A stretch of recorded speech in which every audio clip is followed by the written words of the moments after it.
सूर्या मुकदरी गीत गाने जा रही हूँ दोस्तों। जैसे लगेगा आप लोग कमेंट बॉक्स में बताइएगा।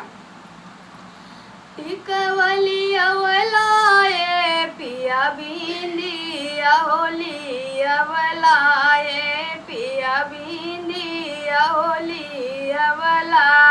काहे नालिया वाला पिया हो काहे नालिया वाला पिया हो चूड़िया हरियर की काहे नालिया वाला पिया हो चूड़िया हरियर की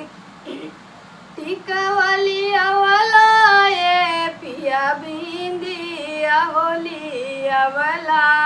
काहे नालिया वाला पिया हो काहे नालिया वाला पिया हो चूड़िया हरियर की